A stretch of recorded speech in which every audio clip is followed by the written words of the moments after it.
Bismillah ar-Rahman ar-Rahim. Assalamu alaikum wa rahmatullahi wa barakatuh.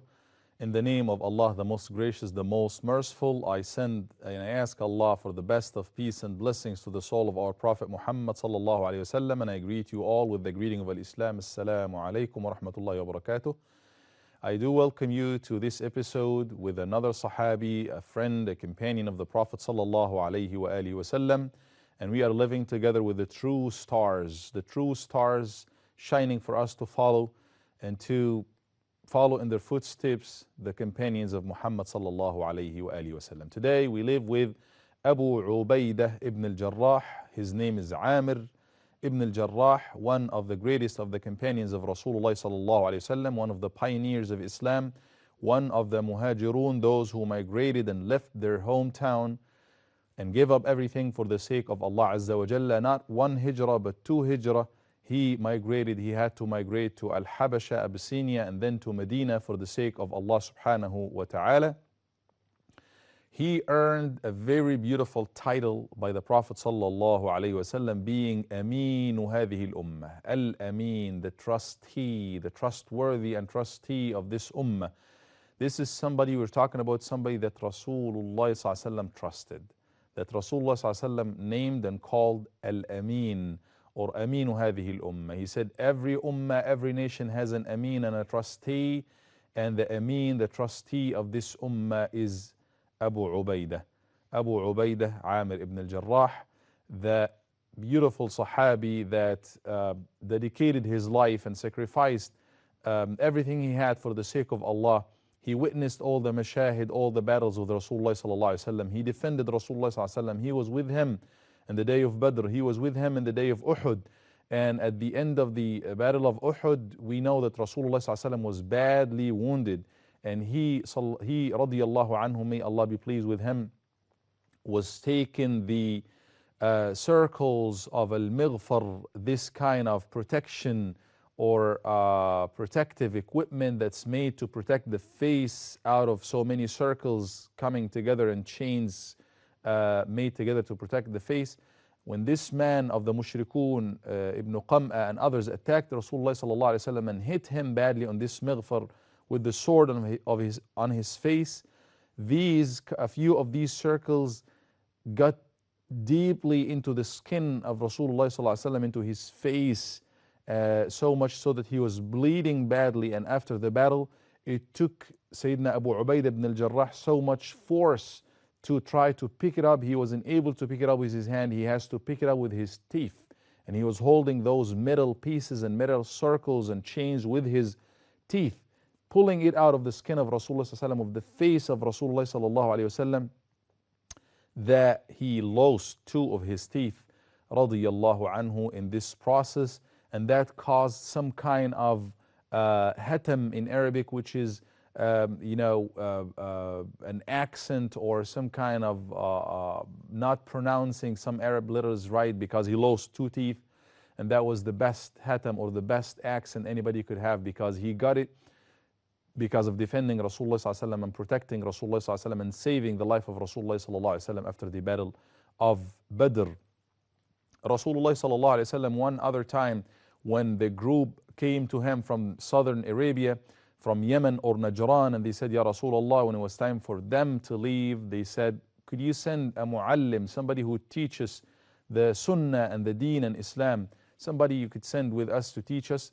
He said he chose, radiyallahu anhu, and he told them, I chose the Amin of this ummah, I chose the trustee of this ummah, Abu Ubaidah Ibn Al Jarrah, to leave with them and to teach them. He lived with the Rasul sallallahu alayhi wasallam, and he was that close to him, being trusted by Rasul sallallahu alayhi wasallam, that right after the death of Rasul sallallahu alayhi wasallam, and we said Muslims were gathering together in the Saqifat Bani Sa'ida, this place closer to Al-Masjid Al-Nabawi nowadays, they were trying to nominate and elect one of them to lead the Muslim Ummah, and many names were presented, many names were in the table. Abu Bakr radiyallahu anhu, he said, I chose for you either one of these two, and he mentioned Abu Ubaidah as one of the names or the nominees. Abu Bakr as-Siddiq, before he himself was chosen, he was nominating Abu Ubaidah Ibn Al Jarrah simply because the Prophet sallallahu alaihi wasallam would trust Abu Ubaidah and would send him left and right to teach people. One of those times that Rasulullah sallallahu alayhi wasallam sent Abu Ubaidah, and it's such a specific kind of karama or some kind of miracle that happened, that Rasulullah sallallahu alayhi wasallam sent Abu Ubaidah as a leader of one of the dispatches towards the sea, and they were almost running out of food. So Abu Ubaidah radiallahu anhu ordered everybody, all the soldiers, to get the food together. Whatever you may have, some dates here, some bread, gather it together. And subhanAllah, when we do things together, when we get together, like we break our fasting in the masajid, in Ramadan, or we eat together in any of the banquets, there is barakah in doing things together. There is a blessing from Allah subhanahu wa ta'ala when we do things together. Let's do things together. Let's eat together as a family again. Let's give up our devices. You know, we will have our time to check our emails and what have you and social media, but let's do things together as a family, as friends, as, you know, ummah. Let's pray together. Let's pray as much as we can in the masajid together. There is always barakah and a blessing with doing something together. So he ordered everybody, Abu Ubaidah, get your food together. He got all the food together, but they were still, even though the barakah is there, they were still running out of food until they came across, as they were running by the coastline, they came across one of the whales. They said that the ocean expelled for us a huge beast, a huge kind of animal that we don't know what is it, a huge kind of fish. And they were eating from it for several days, and they even saved of the meat of that whale and took with them some of it to Medina, that they even offered some of it to Rasulullah sallallahu alaihi wasallam. Abu Ubaidah, because it was so huge, he ordered them to get a couple of the ribs of that whale, and they put it together, and they he said it was enough for one huge camel to run through it, through two of the ribs of that whale. So this is Abu Ubaidah, the Amin, that Abu Bakr, the Prophet ﷺ trusted him, and he would send him to teach others, and he would make sure that Abu Ubaidah is always close to him, and he even gave him the glad tidings of Al-Jannah. Abu Bakr in Al-Jannah, Abu Umar in Jannah, Uthman in Jannah, and he mentioned one of the 10 people that were given this glad tidings of Jannah. One of them was Abu Ubaidah Amr Ibn Al Jarrah. May Allah's peace and pleasure be upon him. So Abu Bakr trusted him. Umar radiallahu anhu, Abu Ubaidah passed away during the time of Umar. Umar, as he was dying, he said, if Abu Ubaidah, people were asking him to appoint and choose somebody to succeed him, and he said, if Abu Ubaidah was alive, I would have chosen him. This is somebody that I trust. One day Umar, even they are gathering, the Sahaba, and Umar is there, and many Sahaba is there, and everybody is saying, Umar said, tamannaw, everybody make a wish. What would you think of? What is a good thing that you can think of? What would you like to have? And everybody was saying, I would like to have that much money to spend for the cause of Allah. I would like to have this, I would like to have that. Umar radiallahu anhu said, my wish and my hope is to have a house like this full of people like Abu Ubaidah radiallahu anhu. He knew that these are the true assets. These are the human resources, or not any human resources. That kind of quality people is what I need to establish Islam. He always thought very highly of Abu Ubaidah Ibn Al Jarrah radiallahu anhu, just like Abu Bakr did, and just like the Prophet sallallahu alayhi wa sallam did.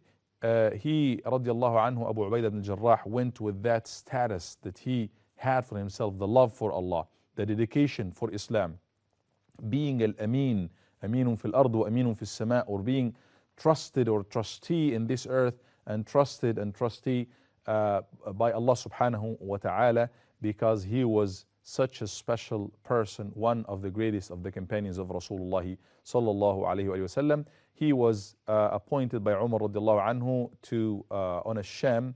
He was the governor of Syria nowadays, or Sham, or the Levant. And Umar radiallahu anhu, subhanallah, one day he went to visit excuse me, he went to visit Abu Ubaidah ibn Jarrah, because Umar would usually do it, even though it will take long time to travel from Medina all the way to Iraq or to Syria or to Egypt, but Umar would do it. This time he was going to check on the governors, the people that he appointed to rule over these regions, and he went to Sham or Syria, and everybody was the rich people, the leaders of their communities, everybody's meeting with Umar, the Khalifa. But Abu Ubaidah is not in the beginning there. Not that he doesn't respect Umar, but he was just like a humble person. He was known to be one of the most humble Sahaba. So Umar radiallahu anhu asked about Abu Ubaidah, where is Abu Ubaidah? And he met with Abu Ubaidah and he said, let's go to your house. I want to visit you in your house. He said, you probably don't want to do that. I mean, you're not going to see what makes you happy. He went to visit Abu Ubaidah radiallahu anhu in his house, and he looked around and there was almost nothing. Nothing. This is the Amir, the governor of Syria, the entire Sham area, which is not Syria nowadays. It's talking about Lebanon and Syria and Jordan, all of this area and Palestine, all of it is called the Sham, and he is the Amir or the leader or the governor over all of that, and he is living that kind of life. He said, where is the food that you have? You're not going to offer me any food? And he brought some old pieces of bread that he has in one of the sides. No, that's the food I have. That's my food. So he offered him what he has. And Umar radiallahu anhu was crying, and he said, subhanallah, dunya has made it to us, influenced us, impacted us all, except for you. Dunya has changed us all, except for you, Abu Ubaidah. Umar radiallahu anhu was living a very humble life, but Abu Ubaidah radiallahu anhu was even surpassing into this, because he's looking at Rasulullah sallallahu alaihi wasallam. The same thing happened with Rasulullah sallallahu alaihi wasallam when Umar radiallahu anhu himself one day visited Rasulullah sallallahu alaihi wasallam to find nothing, لم يجد ما يرد عينه, nothing to even look at in the room of Rasulullah sallallahu alaihi wasallam. Subhanallah, if you look at our houses nowadays, may Allah bless us all in dunya and in akhirah. We have luxury, you open your fridge, if you just look around of what you have. We are having everything, and alhamdulillah rabbil alameen. May Allah give us more from halal, and may Allah subhanahu wa ta'ala expand and extend our rizq from halal, and give us qana'ah and give us, contentment above all. But this was the life of Rasulullah sallallahu alaihi wasallam. This was the life of the companions of Rasulullah sallallahu alaihi wasallam. Somebody who is living as an emir, a prince, a leader, a governor, but this is his life. And Umar radiallahu anhu checked on him, and he left back to Medina knowing that these are, subhanAllah, these are the true role models. These are the giants of Islam, the pioneers of Islam. They were taught by Muhammad sallallahu alayhi wa sallam. They were giving the glad tidings of Jannah while walking in the earth, and that was their life. This is a true star, or one of the true stars and real stars that we are looking up to. Abu Ubaidah Amr Ibn Al Jarrah. Remember that name, read more about him. Let's try to follow him. May Allah subhanahu wa ta'ala gather us with Abu Ubaidah Ibn Al Jarrah in Jannah. May Allah gather us with Umar radiallahu anhu, and Abu Bakr radiallahu anhu, and Ali, and Uthman, and Khadija radiallahu anha, and all the companions of Rasulullah sallallahu alaihi wasallam with Rasulullah sallallahu alaihi wasallam in Jannah. Allahumma ameen.